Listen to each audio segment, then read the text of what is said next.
I was supposed to be a gift to my parents.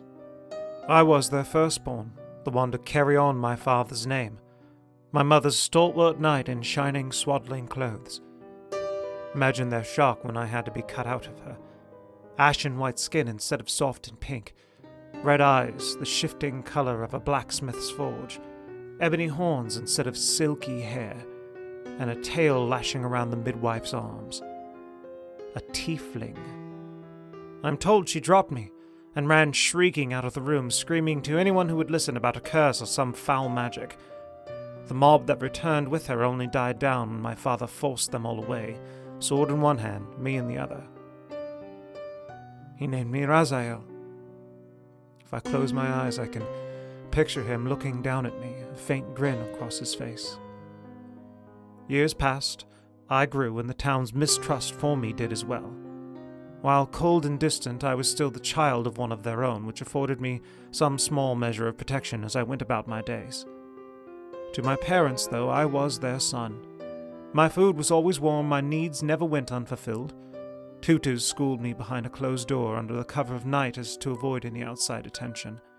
My clothes were always mended, my wounds healed by the hands of a mother who never quite recovered after my birth. She would smile weakly at me, telling me the stories of the lands where she came from. Great cities with scholars and courtiers roaming the streets next to colorful jesters. My father taught me the art of the blade, the promise of hard work and the reward of leading a just life. He taught me strength, patience, to rely on the voice in my head to guide me on the right path. That one day they would all see me for what I truly was.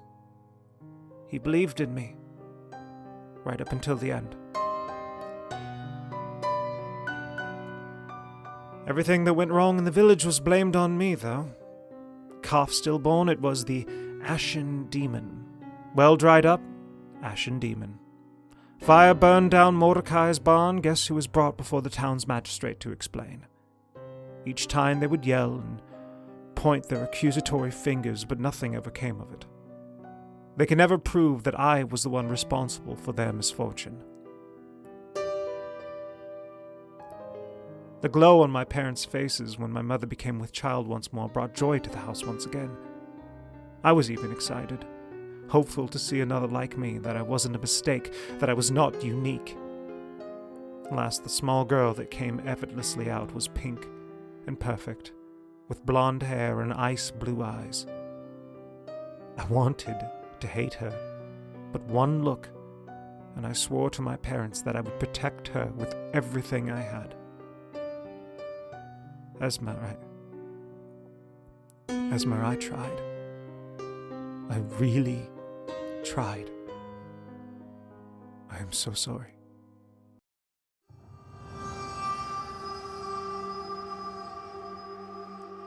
The night it happened, everything felt different.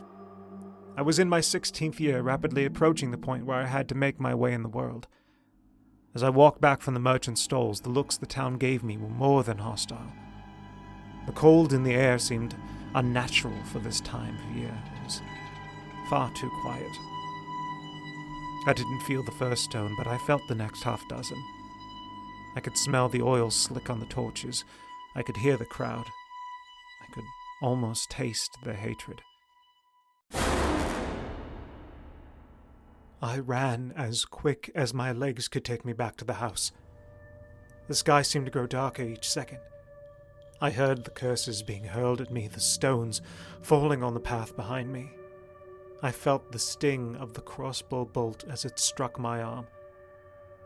I made it through the oaken door of my house, blood pouring down my arm, as my father looked on in horror, my sister running up to bind my wound with a piece of her best dress.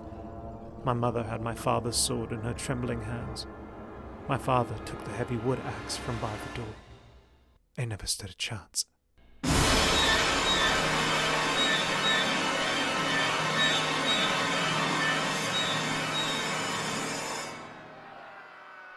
The mob fought like they were possessed. They hacked through the door as if it were gossamer. My father took several crossbow bolts in the chest, a sickening thud as he fell to the ground, coughing his lifeblood away. My mother charged, howling into the crowd, pushing them out of the door and screaming at Esma and I to run out the back. I grabbed Esma's tiny hand and I ran. I didn't see my mother fall, but I heard her cry stop, far too suddenly.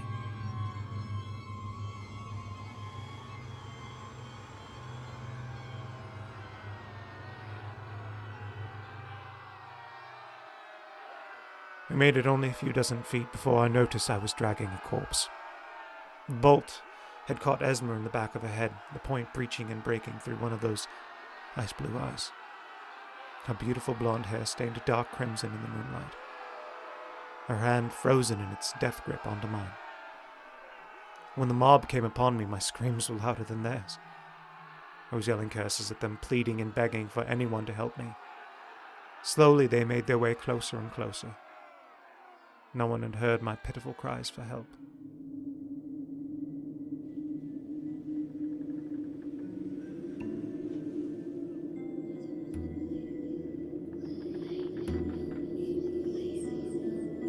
She heard me. She listened to me. And she granted my wish. The Raven Queen. The shadows seemed to grow and take form around me, around the mob. I closed my eyes, waiting for the end to come to me. I could hear the flapping of great wings and the cawing of birds. I could feel the warmth of the blood of villagers on my skin, the thick copper taste in the air.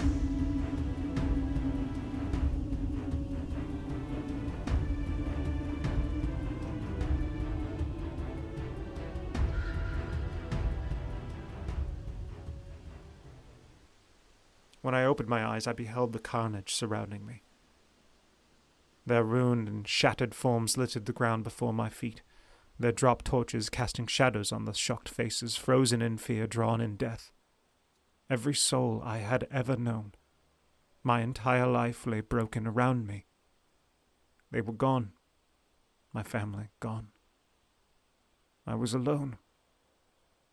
A single light of life awash in a sea of corpses. And something drew my focus. Laying on the ground in front of me was a piece of parchment and a black candle, its light green flame flickering weakly in the darkness.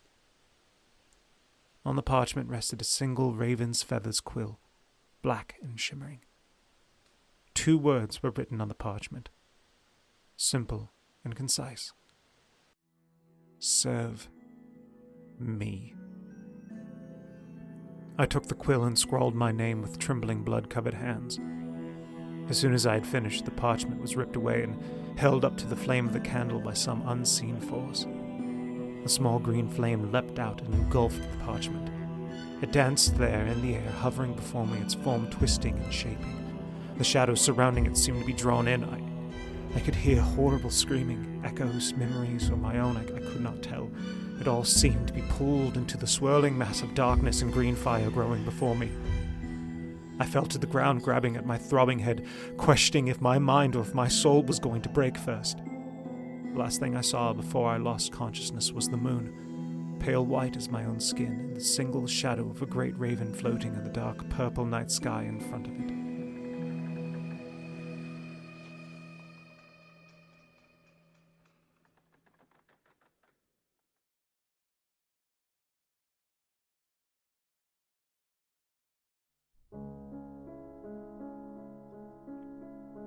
I awoke to the feel of warm sunlight upon my face.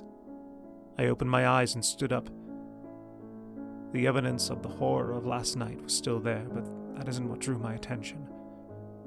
There, plunged into the stained earth before me, was a sword.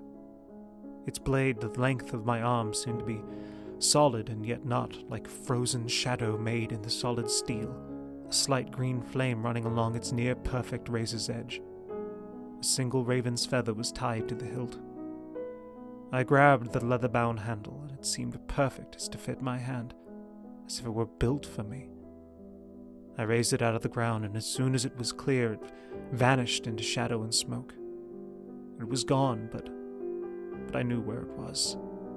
I could feel it there in the back of my mind, real as the earth beneath my feet or the faint breeze on my skin.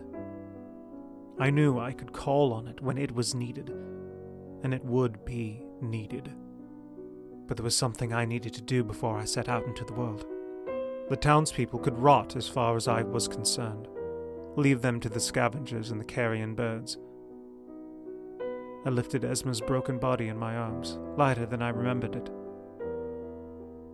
I took her back to the old house, through the broken door, and set her gently in her bed, covering her with her heavy blanket. She always got so cold so easily. I managed to get my mother and father into their bed, setting them side by side in the same position I always saw them in when they laid down for the night, holding hands facing each other. I placed my father's sword on the wall where it always hung, a relic from his days on the road, a life he gave up when he met my mother. The fire I set consumed the house so quickly, as if it was made of tinder. I sat and watched it burn down, the heat of it singeing my hair, stinging my eyes. When the evening stars were just awakening in the sky, I looked at the pile of smoldering rubble and ash that held my life. My old life. My new one was just beginning. The whispers in my head told me where I had to go now. I had to meet someone. A charlatan posing as a traveling cleric. A man named Aspirid, whose soul had cheated death one too many times and now was marked by the Raven Queen. The whispers told me that he was the one responsible for working the crowd into their frenzy. That he told them I was unnatural punishment for the misdeeds of my father and mother so long ago. That if the town purged us from their lives, that great fortune would befall one of them. I suppose he was right, but just not in the way they were hoping. Didn't matter. I would have my revenge, and the Raven Queen would have his soul. But I was going to take my time. I needed to test the limits of my power. I needed to test the edge of my blade. I walked into the wilds, away from the house, from the small town, from my memories. There would be new ones to make. My life may have started years ago as I was cut screaming from my mother, but it began now. With this new power, I never again would be a victim. No one I loved would ever be allowed to come to harm ever again. If my servitude to the Raven Queen was the price I had to pay for that, I would pay it 1,000 times over, again without question. She has promised me great things. I just have to help her. I have to find those souls that have escaped death. And if in my travels I find the lost sword Black Razor and bring it to her in the realm of shadow, then my debt is paid in full, and I shall be rewarded even further. Father, I will make you proud of me. I will be strong, stronger than you ever thought possible.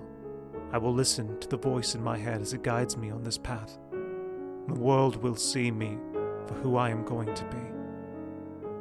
Mother, I will visit those lands you speak of. I will be the hero in the stories you told me before placing me in my bed. I will be in the stories the other mothers tell their children as they lay them down for the night. Esma, I will never forget you. I will live my life to its fullest to honor the one you were robbed of. I'm sorry I couldn't protect you, but I will protect others, even if it costs me my life.